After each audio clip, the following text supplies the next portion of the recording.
Kisah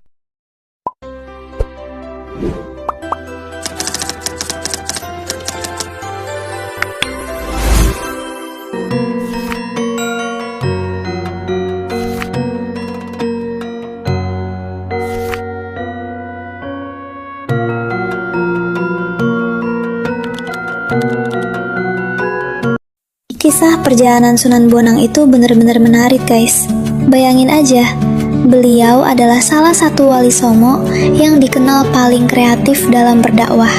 Dari sejak muda, Sunan Bonang udah belajar ilmu agama langsung dari Sunan Ampel. Terus melanjutkan perjalanan spiritualnya ke berbagai daerah buat memperdalam ilmu.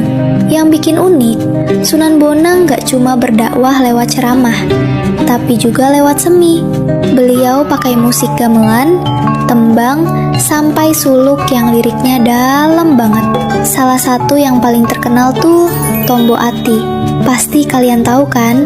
Yang pernah dinyanyikan oleh Opik pada tahun 2005. Banyak orang Jawa waktu itu akhirnya tertarik sama Islam karena pendekatan yang lembut dan penuh seni dari beliau. Perjalanan Sunan Bonang juga sering digambarkan penuh kesabaran. Dari Tuban Lasem sampai Kediri, beliau keliling buat ngajarin nilai kebaikan dengan cara yang sederhana tapi ngena di hati. Dan yang paling keren, jejak beliau masih kerasa sampai sekarang. Ajarannya tetap hidup, tembangnya masih dinyanyikan, dan makamnya jadi tempat ziarah yang selalu ramai.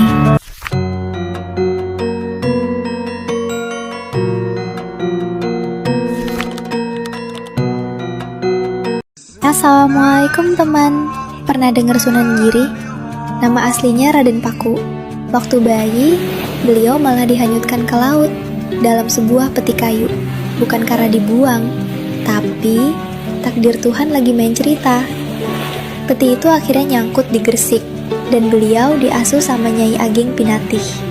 Gede dikit, Raden Paku alias Sunan Giri belajar agama sampai ke Malaka, bahkan ke tanah Arab. Pulang ke Jawa, beliau jadi guru dan ulama hebat. Uniknya, beliau nyebarin Islam lewat permainan tradisional, kayak jerungan sama gasing, biar anak-anak belajar sambil main. Beliau dihormati sebagai Sunan Prabu Satmata, pemimpin dan wali besar. Sampai sekarang, makam Sunan Giri di Gresik gak pernah sepi peziarah. Masya Allah.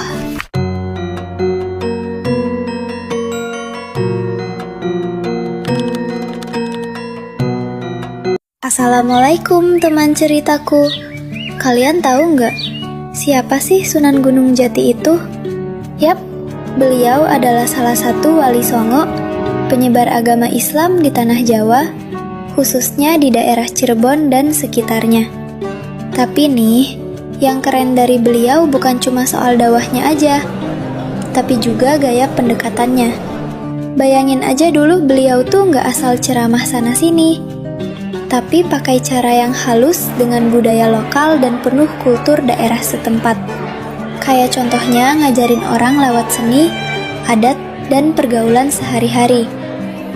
Jadi, Islam bisa diterima dengan damai tanpa paksaan. Keren juga strateginya ya.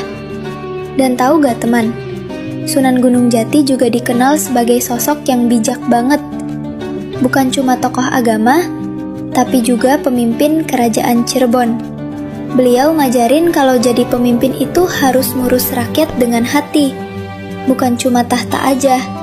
Sampai sekarang, nama Sunan Gunung Jati masih harum banget di Cirebon.